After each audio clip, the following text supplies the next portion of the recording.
গতকাল ইসরায়েলের সংবাদ মাধ্যম তারা সগর্বে প্রচার করেছে ইরানে এই বোমা হামলার আগেই প্রায় 10 বছর আগে থেকে মোসাদের সদস্যরা সেখানে অবস্থান করছিল।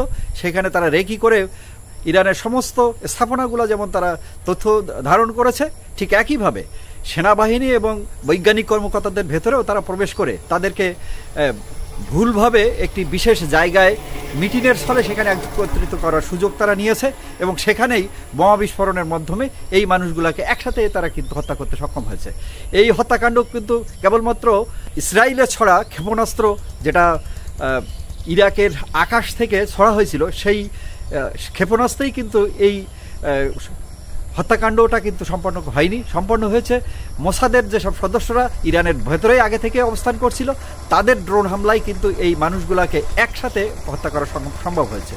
বিশেষভাবে উল্লেখ করবার মতো একটি বিষয়, আপনাদের মনে থাকার কথা, 1971 সালে যখন স্বাধীনতা যুদ্ধ হয় বাংলাদেশের, তথাকথিত পশ্চিম পাকিস্তানিতে এবং তাদের এদেশের দোসরদের বিরুদ্ধে যে লড়াই, 9 মাস লড়াই শেষে 16ই ডিসেম্বর যখন বিজয় অর্জন করতে যাচ্ছে, তার দুদিন আগেই এদেশের সূর্য সন্তান, কবি, লেখক, সাহিত্যিক, বুদ্ধিজীবী, চিকিৎসক, তাদেরকে হত্যা করা হয়েছিল, যে হত্যাকাণ্ডকে আমরা বুদ্ধিজীবী দিবস হিসাবে বলি এবং বুদ্ধিজীবী হত্যা দিবস হিসাবে আমরা বিবেচনা করি। এবং এই হত্যাকাণ্ডকে সারা বিশ্ববাসী নিন্দা করছে। এবং ইরানের এই যে হত্যাকাণ্ড, যে হত্যাকাণ্ডে ইরানের প্রধান সেনা কর্মকর্তা সহ 8 জন সেনা কর্মকর্তা বা কমান্ডার সেখানে নিহত হয়েছে তাদের পারমাণবিক যে গবেষণা কেন্দ্র, সেই গবেষণা কেন্দ্রের 8 জন পরমাণু বিজ্ঞানী। এই মানুষদেরকে হত্যার সম্পূর্ণ দায় ইসরায়েলকে নিতে হবে এবং বিশ্ববাসী ঘৃণা ভরে এই হত্যাকাণ্ডের নিন্দা করবে, এটাই প্রত্যাশা। এই সময় ইসরায়েলের বোমা হামলা তথা ক্ষেপণাস্ত্র হামলা যেমন হয়েছে, ঠিকই প্রত্যুত্তরে ইরানও কিন্তু ইসরায়েলে বোমা হামলা করছে, ক্ষেপণাস্ত্র হামলা করছে। জর্ডান কিন্তু এই হামলার বা এই যুদ্ধের মধ্যে জড়িয়ে যাচ্ছে। এই যুদ্ধ সুদূর প্রসারী হওয়ার সম্ভাবনা আছে। আমরা